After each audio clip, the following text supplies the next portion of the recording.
Carter from Carter Curricula, where I am on a mission to savor our shared humanity with analysis, commentary, and application of poetry written by dead poets. We've been taking a look at Nikki Giovanni's book of poems, Black Feeling, Black Talk, Black Judgment. These are poems written in, let's see, or at least published in 1970, 1968. So we've been taking a look at a few poems, and each of those poems have shared a particular theme, and I think that this poem will also show a theme that it shares with some of the other poems. This is the fifth of our 10 analysis, commentary, and application poems that we will do by Nikki Giovanni, an activist, a professor,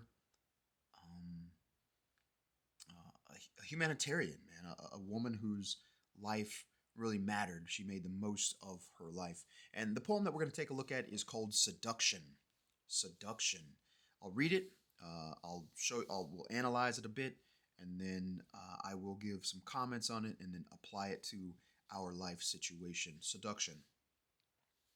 One day, you're gonna walk in this house, and I'm gonna have a long African gown.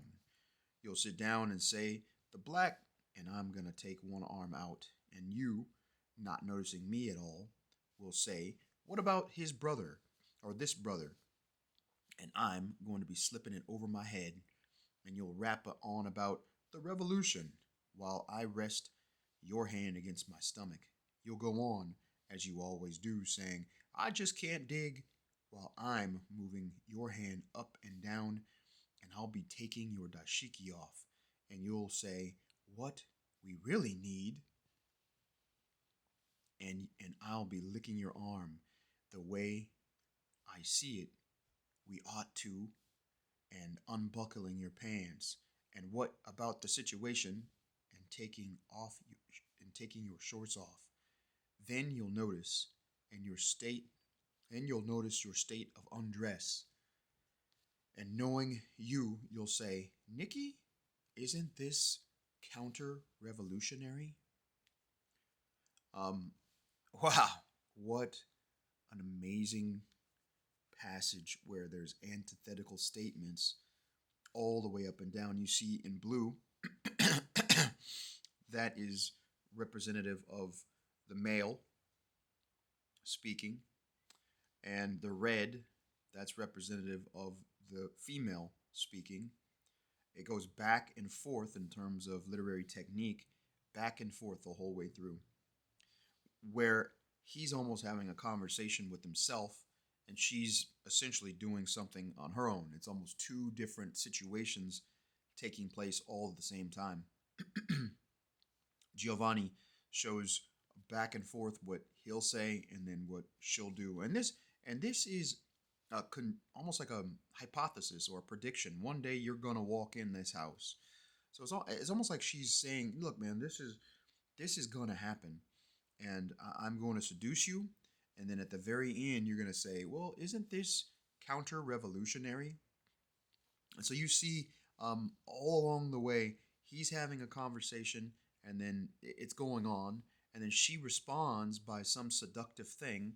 And then he continues on with what he's saying. And she's noticing that the speaker's noticing that he's not paying much interest in what she's doing. And then finally, when he is undressed entirely, and knowing you'll say, Nikki, isn't this counter-revolutionary? So the speaker is like, man, I know you. I know this scenario. I know this situation. And it's funny because the counter-revolutionary is a movement arising in opposition to a revolution aiming to restore pre-revolution government or state. And so this person, the male in here, is a revolutionary. You could tell right here where it says the revolution. He's a revolutionary, and as a revolutionary, his mind is on the revolution.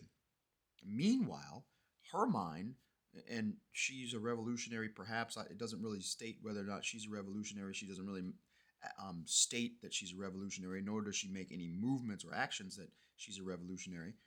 Um, but her mind is on seduction, seducing him, taking his mind off of that which has already seduced him. It's almost as if he's seduced by the revolution already, and she's trying to seduce him away from being seduced by the revolution. It's a dynamic poem that we have going on here. We got a lot going on here.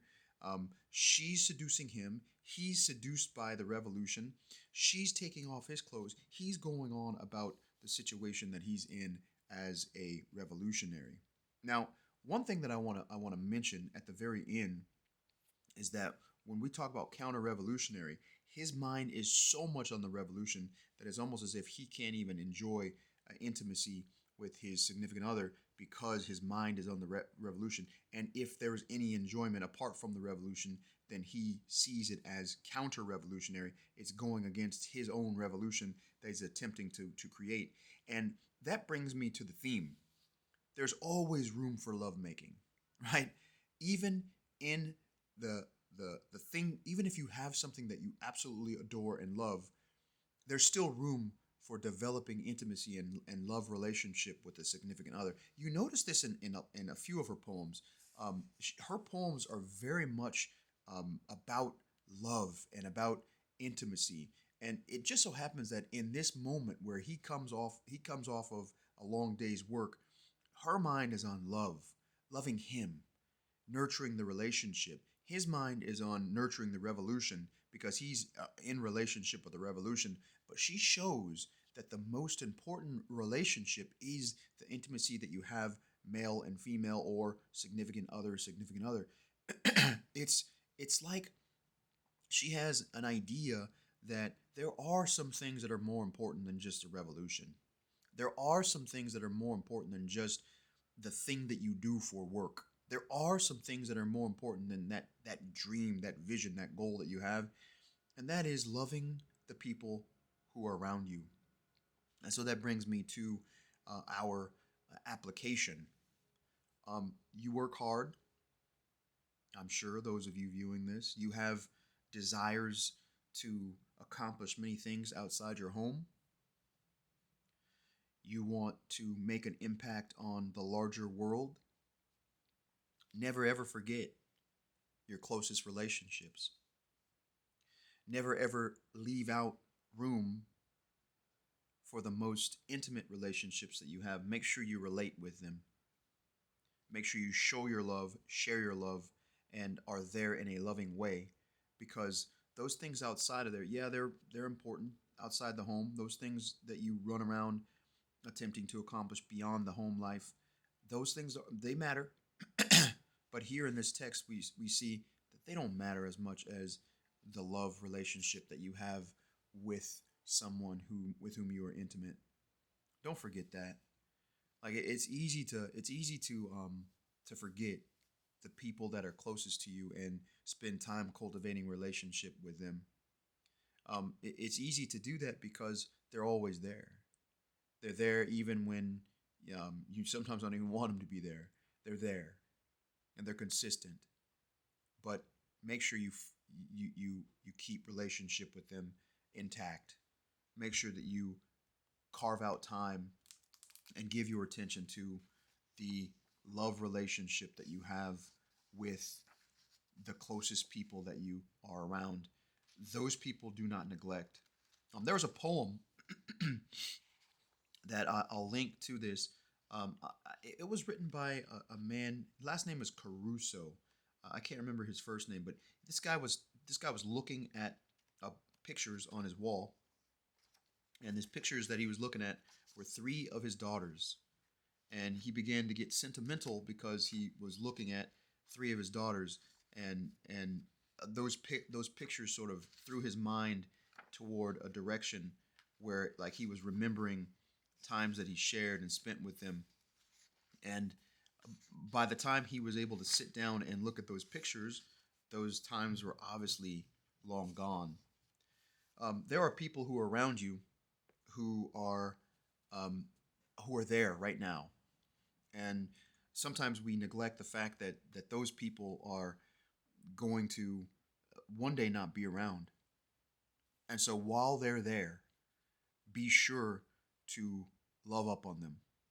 Be sure to give them time because look, no revolution is is important enough to neglect those loved ones who are around you. At least that's my opinion.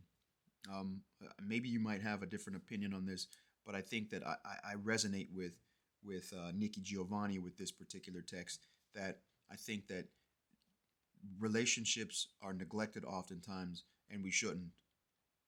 We should savor those relationships as if when we're relating with whomever we're relating, we relate with them as if it's our last time, because it very well could be. Um, Man, that's what a powerful poem. Once again, we've got Nikki Giovanni, "Seduction," and I was looking around for the poem that we're going to take a look at next. Couldn't find it, but there's definitely another poem coming up, number 6 in this series on Nikki Giovanni's poetry. And I'll see you on that one. I'll see you on the next one. Enjoy the day.